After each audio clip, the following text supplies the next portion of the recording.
आपकी सेविंग्स बीमारियों पर खर्च हो रही है, अगर घर में पैसे नहीं टिक रहे हैं, बचत नहीं हो रही है, अगर मेहनत के बाद भी सफलता आपसे कोसों दूर है, तो किस दिन घर में शालिग्राम स्थापित करें और कैसे शालिग्राम की पूजा अर्चना करें, आइए जानते हैं। पंडित जी बताएं।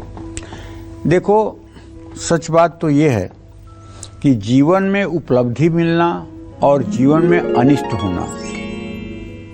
सुनहु भरत भाभी प्रबल, बिलखि कहेउ मुनिनाथ, हानि लाभ जीवन मरण, जस अपजस विधि हाथ। जब मनुष्य का शरीर ईश्वर बनाते हैं ना, तो उस समय ये शरीर केवल न तो पुण्य कर्मों से बनता है, न केवल पाप कर्मों से बनता है, ये पुण्य पाप दोनों के मिश्रण से बनता है। ऐसा संतों का मत है, ऐसे महात्मा लोगों का वचन है। और उस पाप पुण्य के अनुसार ये ब्रह्मदेव निश्चित कर देते हैं कि आपको 5 साल में चोट लगेगी, 10 साल में बुखार होगा, 15 साल में चेचक निकलेगी, 30 साल में एक्सीडेंट होगा, 40 साल में आप अमुक पद पर पहुंच जाएंगे, 50 साल में आपको अमुक उपलब्धि मिल जाएगी। ऐसे मतलब कि जीवन पहले से निर्धारित है। लेकिन आदमी कर्म करके, क्योंकि आदमी कबूतर नहीं है, आदमी कुत्ता नहीं है, आदमी सूअर नहीं है कि जो लिखा है अब वही होगा। उसको बदलने की भी सामर्थ्य आपके अंदर है, लेकिन वो सामर्थ्य करने का जज्बा आपके अंदर होना चाहिए। नारद जी ने जब बताया कि आपकी बेटी को ऐसा पति मिलेगा जो जटाजूट बिखराए होगा, जो मुंडमाला पहनता होगा, जिसके गले में सांपों की माला होगी, जो भूत प्रेतों से घिरा होगा, जिसका कोई अपना घर नहीं होगा, जिसकी अपनी कोई प्रॉपर्टी नहीं होगी। तो हिमालय बहुत दुखी हो गए, बहुत दुखी हो गए। अरे महाराज, कुछ तो उपाय करिए कि मेरी पुत्री को अच्छा वर मिले। तो फिर क्या कहते हैं नारद जी? जऊ तप करई कुमारी तुम्हारी, भाब्यहु मेटि सकहीं त्रिपुरारी। अगर तुम्हारी कन्या तपस्या करे तो ये भाभी को शिवजी मेट सकते हैं, और ये जितने अवगुण मैंने बताए सब शिवजी में ही हैं। तो एक तो उनका रूप है, मुंडमाला धारण किए रहते हैं, चिता भस्माले पो गरल मसनम दिगपट धरो, चिता की राख लगाए रहते हैं, स्मशान में रहते हैं। एक परिचय तो उनका ये है, लेकिन जरा दूसरा परिचय देखिए। आपको भी याद है ये परिचय जो मैं बताने जा रहा हूं, मुझे विश्वास है कि आपको याद है। जब आप आरती करते हैं तो भगवान शिव का ही ध्यान बोलते हैं। क्या?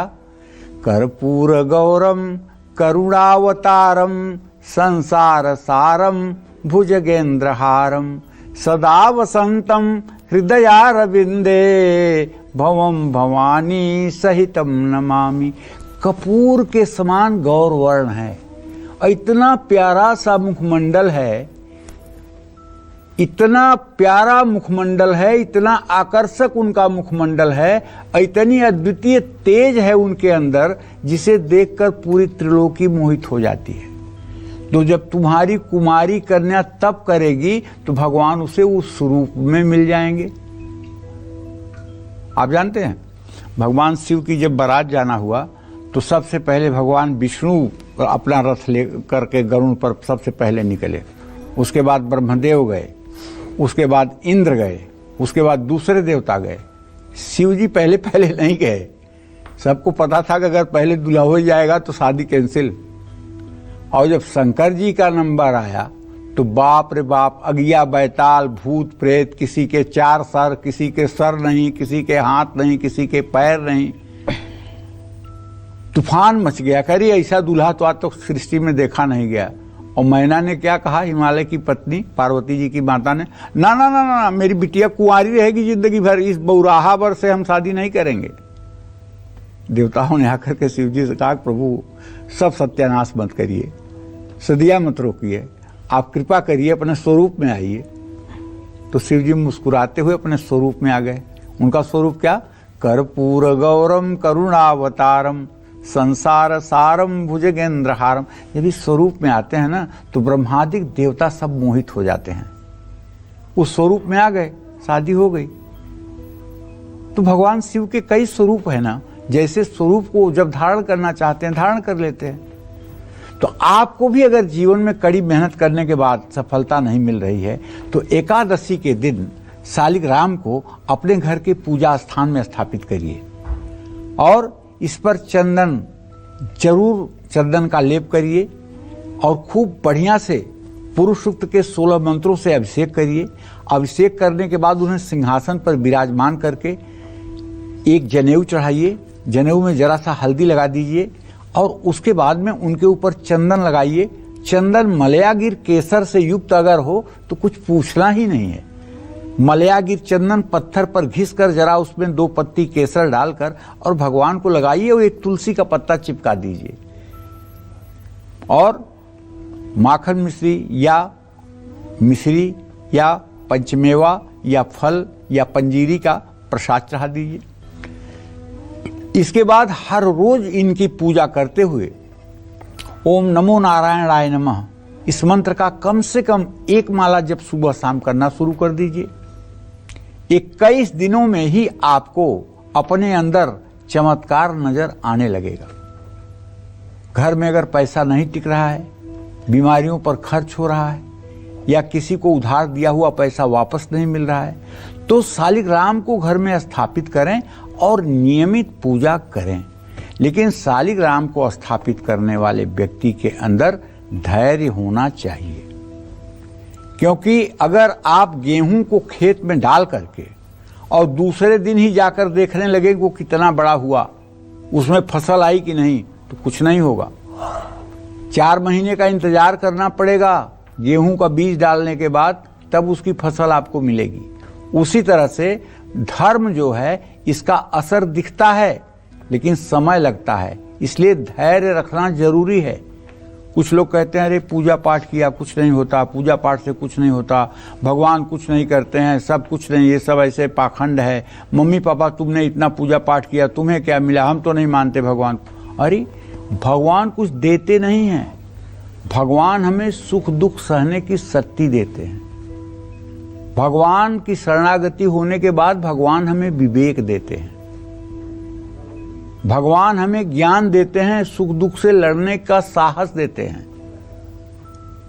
भगवान कागज की नोट छाप कर नहीं देते हैं। और अगर आप असाध्य अवस्था में हों, अगर आपका हाथ पैर नहीं चल पा रहा है, आप काम नहीं कर पा रहे हैं, आप अनासक्त हैं, तो उस समय वो नोट भी छापते हैं, भोजन भी बनाते हैं, नरसिंह मेहता का भात भी भरते हैं, वो सब करते हैं। तब विदुरानी के केले का छिलका भी खा लेते हैं और द्रौपदी की बटलोई का साग भी खा करके दुर्वासा को वापस कर देते हैं। लेकिन जब तक आप करने में सामर्थ्यवान हैं तब तक वो अपना चमत्कार नहीं दिखाते हैं। ये बात बहुत पक्की जान लीजिए।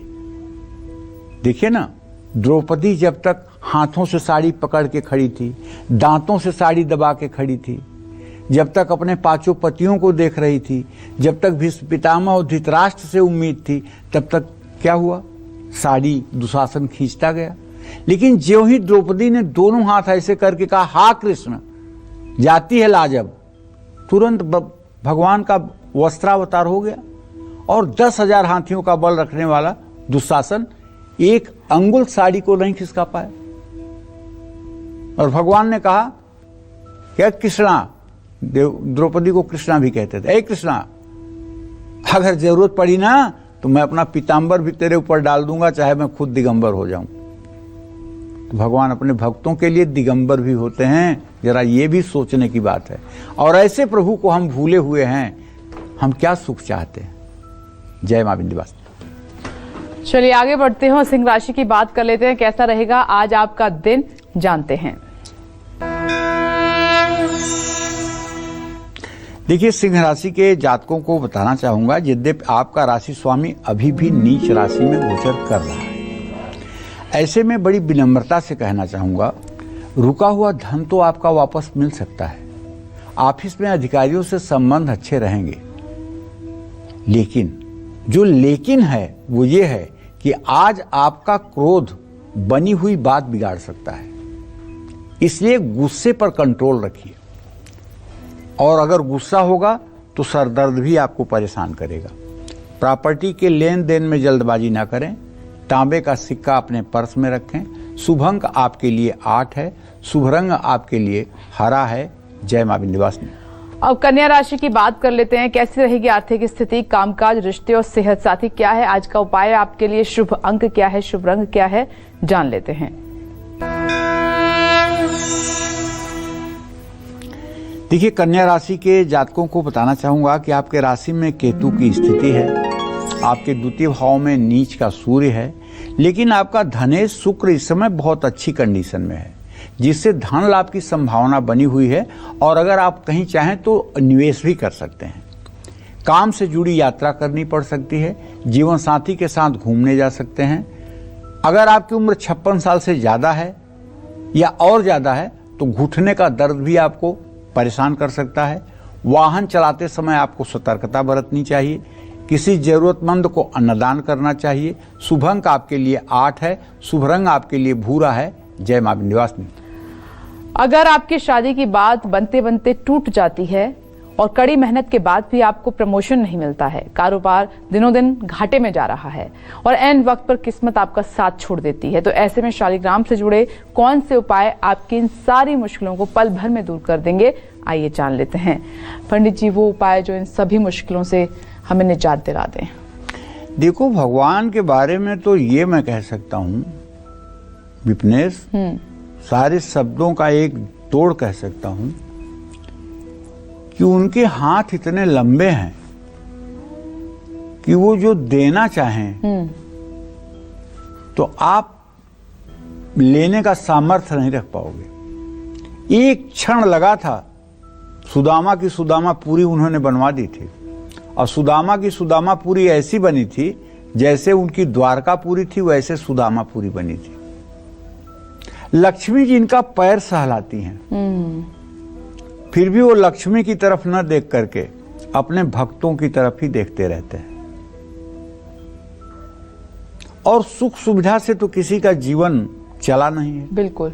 एक बार प्रभु श्री हरि विष्णु भोजन कर रहे थे, भगवान श्री कृष्ण भोजन कर रहे थे और उनके बगल में रुक्मिणी बैठी हुई थी। प्रभु भोजन करते समय हंस दिए जोर से।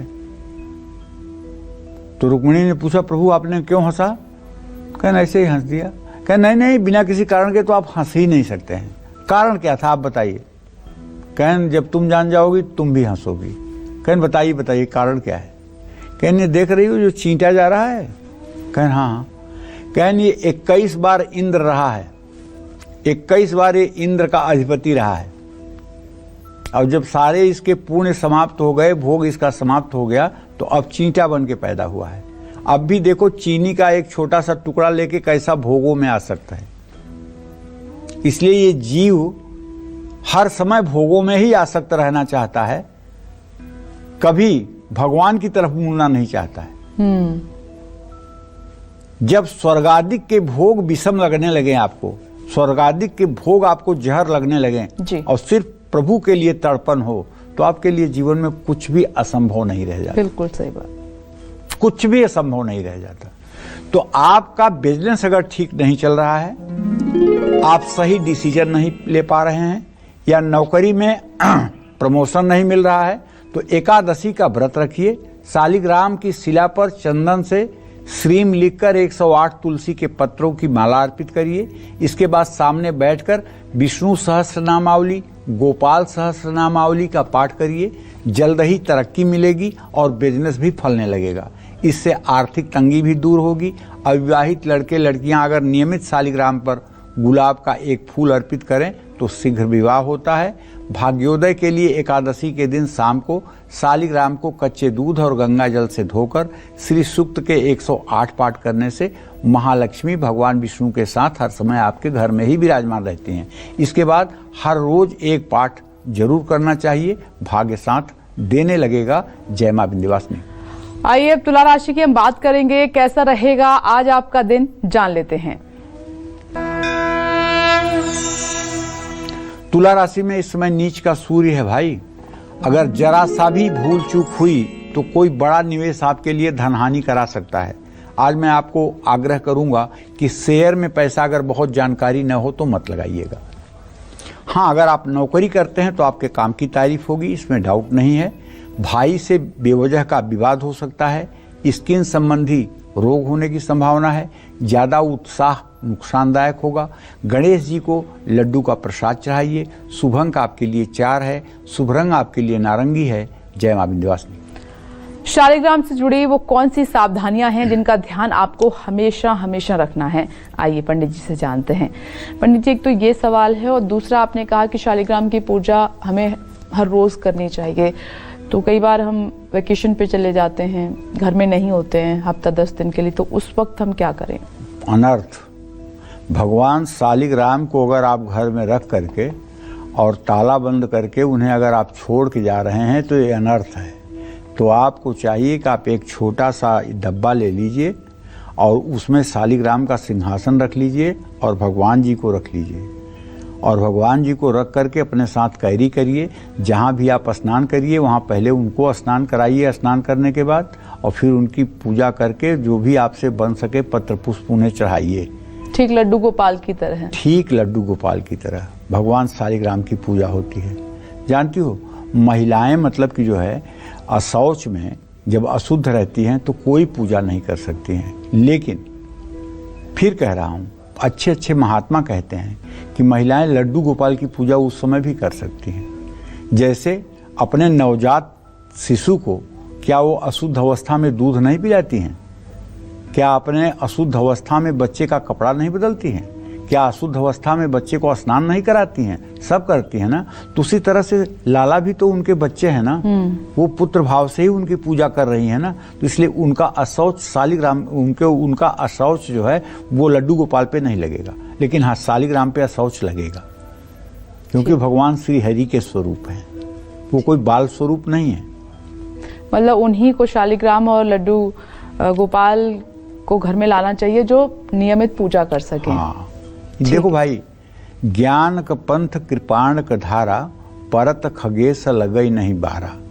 कर्मकांड सचमुच में बेटा ऐसी चीज है कि जो सीधा चले तो लक्ष्य को भेदे, अगर उल्टा चल गई तो अपने को ही मार देगी। जी बिल्कुल। इसलिए पूजा पाठ उपासना की पद्धति किसी अच्छे सक्षम जानकार व्यक्ति से, जो इसके विषय में समय दिया हो, जीवन खपाया हो, उसकी बातों पे जाइए। ठीक। उनकी बातों पे मत जाइए जो आपके घर में आते ही आपका पूजा स्थान देखने चले जाते हैं या आप अपनी वाहवाही के लिए दिखाने चले जाते हैं। तो बताते हैं, अरे तुमने तो अपने पूजा स्थान में शिवलिंग रख लिया है, अरे शंख रख लिया है, तो नहीं रखना चाहिए। घंटी, अरे ये तो बजाना ही नहीं चाहिए। अरे आपने शंकर जी की तस्वीर लगा ली है। राम राम, किसने आपको कहा था? अब ऐसे आपको कहेंगे जैसे इन्होंने धर्मशास्त्र से पीएचडी किया है। जी बिल्कुल। और जबकि वो खुद अपना घर नहीं देखे होंगे, लेकिन आपके घर में आके आपके पूजा स्थान में 900 गलतियां निकाल देंगे। इसलिए मैं अपने सभी दर्शकों से कहता हूं, अपना धन दौलत रुपया पैसा अपनी मतलब तिजोरी दिखा दो किसी को, लेकिन अपना पूजा स्थान किसी को मत दिखाओ, चाहे वो कितना भी आपका स्वजन हो। अपने गुरु को छोड़ करके किसी को भी अपने पूजा स्थान में जाने की अनुमति मत दो। भगवान शिव कहते हैं, गोपनीयम प्रयत्नेन सोयो निरीव पार्वती। पार्वती जैसे गुप्तांग की रक्षा करती हो अपने ढक करके, उसी तरह से अपने पूजा स्थान की भी रक्षा करनी चाहिए। पूजा स्थान सबको नहीं दिखाना चाहिए। ये मैं अपने दर्शकों से बार बार कहता हूं। जय मां विंध्यवासिनी। हाँ, शालिग्राम की शिला अगर काली और चिकनी है तो ये उत्तम होती है। शिला की कालिमा कुछ कम हो तो ये मध्यम होती है। उसमें दूसरा रंग भी मिला हो तो मिश्रित फल देने वाली होती है। घर में सिर्फ एक ही शालिग्राम की पूजा करनी चाहिए। आपने घर में असली शालिग्राम रख रखा है तो आपको घर को मंदिर जैसा बनाना होगा, यानी घर को अत्यंत पवित्र रखना होगा। घर में आने वाले प्रत्येक अतिथि का आदर सत्कार किया जाए, कोई भूखा कोई खाली हाथ ना जाए। घर के सदस्यों के मन में किसी प्रकार का राग द्वेष न हो। पवित्र मन से सभी से प्रेम करें। सदस्य एक दूसरे से विवाद अपशब्दों का प्रयोग ना करें। सूल के समान नुकीले शालिग्राम की पूजा भूल के भी नहीं करनी चाहिए। ऐसे शालिग्राम की पूजा मृत्युकारक हो सकती है। टेढ़े मुख वाले शालिग्राम की पूजा करने से दरिद्रता आती है। इन सब बातों का भी ध्यान रखना चाहिए। चाहिए। जय मां विंध्यवासिनी। आइए वृश्चिक राशि की बात कर लेते हैं। आज वृश्चिक राशि वालों का दिन कैसा रहने वाला है, ये जानते हैं। वृश्चिक राशि के जातकों को बताना चाहूंगा कि इस समय आपके राशि में बुध की स्थिति है और आपके व्यय भाव में नीच का सूर्य है। पैतृक संपत्ति मिलने का योग बना हुआ है भाई। ऑफिस में सहयोगियों का साथ मिलेगा, बातचीत से रिश्तों में सुधार होगा। ब्लड प्रेशर से जुड़ी समस्या हो सकती है। जल्दबाजी के निवेश से बचें। बहते जल में नारियल प्रवाहित करें। शुभ अंक आपके लिए 9 है। शुभ रंग आपके लिए आसमानी है। जय मां विंध्यवासिनी। धनु, मकर, कुंभ और मीन राशि वालों की किस्मत आज कैसी रहने वाली है, कौन से उपाय इनकी हर उलझन को सुलझा सकते हैं, ये आपको बताएंगे पंडित जी। इस छोटे से ब्रेक के बाद देखते रहिए कालचक्र।